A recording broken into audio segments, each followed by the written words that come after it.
Hey there everybody, it's Catus Maximus here, doing a quick review of this Harbor Freight Doyle 12-inch crescent wrench. This is the best crescent wrench Harbor Freight's ever sold, to be quite frank, and it goes for about $16.99 on the shelf. With the coupon, it's less than 15 bucks. They're advertising being made of chrome vanadium steel, and it actually looks like it's a pretty nice wrench. It's pretty beefy, and it's actually a lot better than the Pittsburgh Pros. There is a caveat on that, and that's the big 24-inch adjustable wrench at Harbor Freight, which is surprising, at least the one that I got, I reviewed a while ago, was surprisingly well made and really a good price, but a lot of their smaller ones have always been kind of cheesy.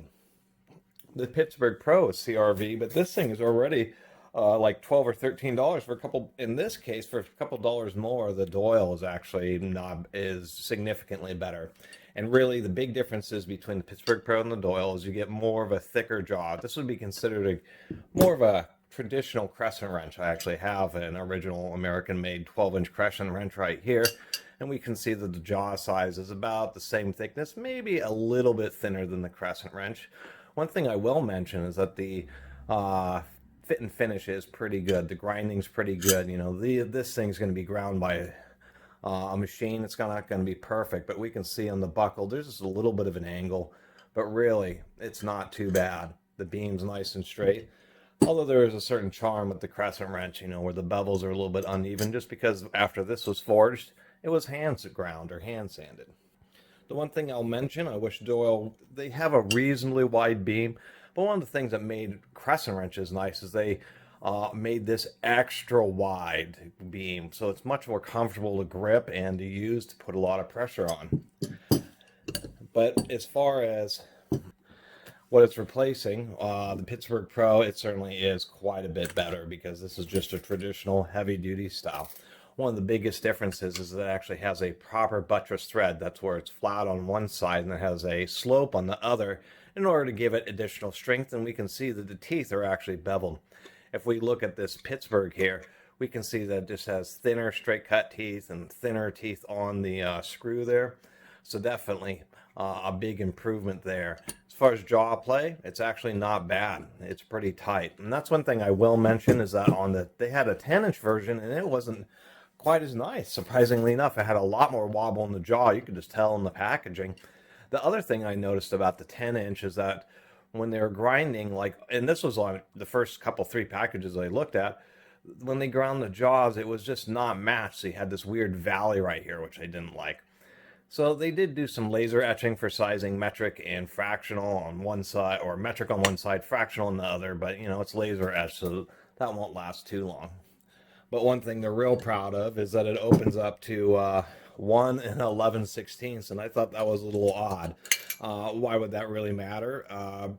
Because usually that's way too big for, you know, a 12-inch wrench anyway. I should mention before I forget that the jaws do hold fairly parallel. They are pretty darn straight, so I do appreciate that.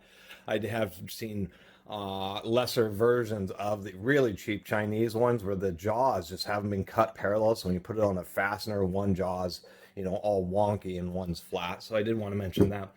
But I finally realized when comparing to the Crescent, why on earth they even made it 1 and 11/16 seems a little bit odd. And I think that's just to compete with the Crescent wrench, because the Crescent wrench only opens to 1 and 5/8. So that way the Doyle can get a whopping 1/16 of an inch additional capacity over what would be considered the tried and true adjustable end wrench. These aren't the first styles of end wrenches, although they've been around for a very long time. The patent ran out a super long time ago. Here's a nice VL check. You can see on some brands like this VL check, the beam is extremely thin. The head is also pretty thin, but that can help in certain situations. That's why I have this, because it just is a little bit thinner. The deal with the adjustable end wrench also is that there is actually a particular direction. And I wish Doyle would have put the arrow on. Well, and not very many manufacturers do that.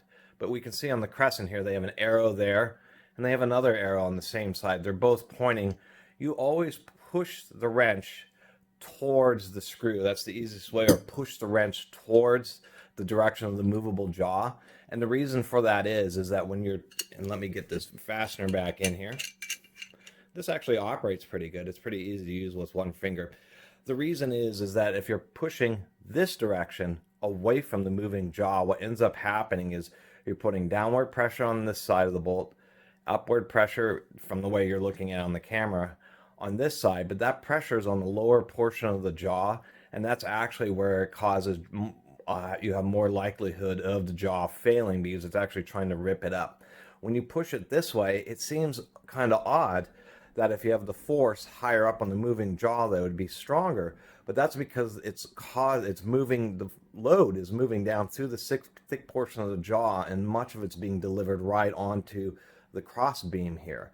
And so that's why, and it's been known for a very long time. Surprisingly enough, I ran into like a World War II era how to use tools video from the US government, and that's actually where I learned about that. Although more modern ones like these are pretty strong, nonetheless, you still do want to pay attention to push towards the moving jaw. That way the force is delivered downwards, not just right at this V groove here. Now, speaking of grooves, I should probably mention the one kind of odd defect here. When they manufacture these, they forge them, they use a cutter to cut this jaw straight, and then they come across the bottom of the beam and cut it.